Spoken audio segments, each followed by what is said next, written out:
Hello, আসসালামু আলাইকুম সুপ্রিয় শিক্ষার্থী। আজকে আমি তোমাদের উপশক্তি স্তর নিয়ে কথা বলবো। কিভাবে উপশক্তি স্তরের শক্তি নির্ণয় করা যায়, কোন উপশক্তি স্তরের শক্তি কম, কোন উপশক্তি স্তরের শক্তি বেশি। তোমরা যদি এই টিউটোরিয়ালটা পুরোটা দেখো তাহলে যে কোনো শক্তি স্তরের শক্তি তুমি যে কোনো উপশক্তি স্তরের শক্তি তুমি সহজেই পরিমাপ করতে পারবে। আমরা জানি যে একটি পরমাণুতে প্রধানত দুইটি অংশ থাকে।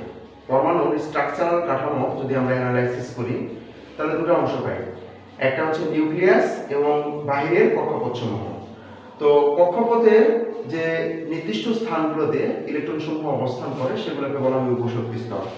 এখন পর্যন্ত আবিষ্কৃত উপশক্তি স্তরের সংখ্যা মোট 4টা। এস উপশক্তি স্তর, পি উপশক্তি স্তর, ডি উপশক্তি স্তর এবং এফ উপশক্তি স্তর। আমরা জানি যে এস উপশক্তি স্তরের শক্তির মান কত? 0। পি উপশক্তি স্তরের শক্তির মান 1, ডি উপশক্তি স্তরের শক্তির মান 2 এবং এফ উপশক্তি স্তরের শক্তির মান 3। তো আমরা একটু দেখি যে যেমন আমরা যদি এর উপরে একটু লিখি, আচ্ছা আমরা একটা মৌলের ইলেকট্রন বিন্যাসই করি। যেমন পটাশিয়াম কত? 19। এইটার যদি ইলেকট্রন বিন্যাস করা হয় তাহলে 1s2, 2s2, 2p6, 3s2, 3p6,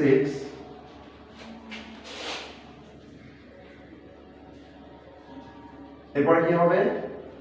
3d এবং 4s1 হয়। এইটা আউটবাউ নীতি অনুসারে। আউটবাউ নীতি কি এটা তোমরা আমার অন্য টিউটোরিয়াল আছে, সেই টিউটোরিয়াল থেকে দেখে নিবা। তো আমরা জানি পরমাণুতে ইলেকট্রন বিন্যাসকালে ইলেকট্রন সমূহ প্রথমত নিম্ন শক্তির অরবিটালে প্রবেশ করে এবং পর্যায়ক্রমে আস্তে আস্তে উচ্চ শক্তির অরবিটালে প্রবেশ করে। ইলেকট্রন যদি রাসায়নিক বিক্রিয়াকালে ত্যাগ বা শেয়ার করতে হয় তবুও আউটবাউয়ের এই নীতি অনুসারে সর্বশেষ দুটি উপশক্তি স্তরের মধ্যে যার শক্তি কম ইলেকট্রন সেখান থেকে আগে যায়।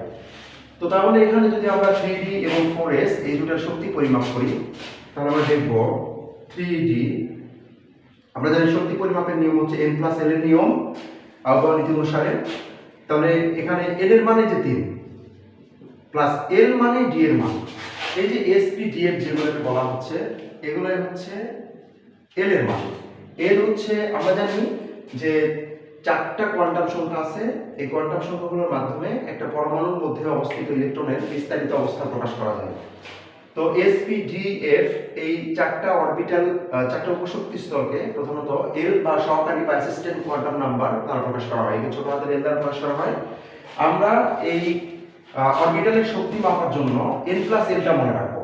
এখানে n হচ্ছে এই sp df এর সামনে যেগুলো আছে, এই যে s এর সামনে 1 আছে, তার মানে এটার শক্তি মাপলে n এর মান কত হবে? 1। 2s এর শক্তি মাপলে n এর মান তখন 2 হবে। তারপর 2p এর শক্তি মাপলে n এর মান 2 হবে। 3s এর শক্তি মাপলে এখানে n এর মান কত হবে? 3 হবে। তো অনুরূপভাবে 3d এবং 4s এর মধ্যে আমরা যদি 3d এর শক্তি মাপি আমরা দেখতে পাচ্ছি এখানে n এর মান বা প্রধান কোয়ান্টাম সংখ্যা n এর মান কত আছে? 3 আছে। প্লাস l এর মান মানে d এর মান, d এর মান কত? 2। তাহলে 3 আর 2 এ 5। তাহলে 3d এর টোটাল শক্তির মান কত? 5। 4s এর শক্তি যদি মাপি আমরা তাহলে কি দাঁড়াচ্ছে? তাহলে এখানে n এর মান কত? 4 প্লাস s। s এর মান মানে l এর মান, আগে বলছি যে sp/df এর মান মানে কি? সহকারী কোয়ান্টাম সংখ্যা l এর মান। তাহলে এখানে s এর মান কত? 0। তাহলে 4s এর শক্তি হচ্ছে 4। তো আমরা দেখতে পাচ্ছি যে 3d এবং 4s এর মধ্যে 4s এর শক্তি কম হয়। আউটবাউ নীতি অনুসারে পটাশিয়ামের 19তম ইলেকট্রনটি 3d তে না গিয়ে কোথায় যায়? 4s এ যায়। 3d তে যায় না, যাওয়ার কথা 3d তে, কিন্তু 3d তে কেন যায় না? কারণ 3d এর পরবর্তী উপশক্তি স্তর 4s এর শক্তির মান 3d এর থেকে কম হওয়ার কারণে ইলেকট্রন 4s এ 3d তে না গিয়ে 4s এ যায়। এই জন্য প্রশ্ন আসে যে পটাশিয়ামের 19তম ইলেকট্রনটি 3d তে না গিয়ে 4s এ যায় কেন?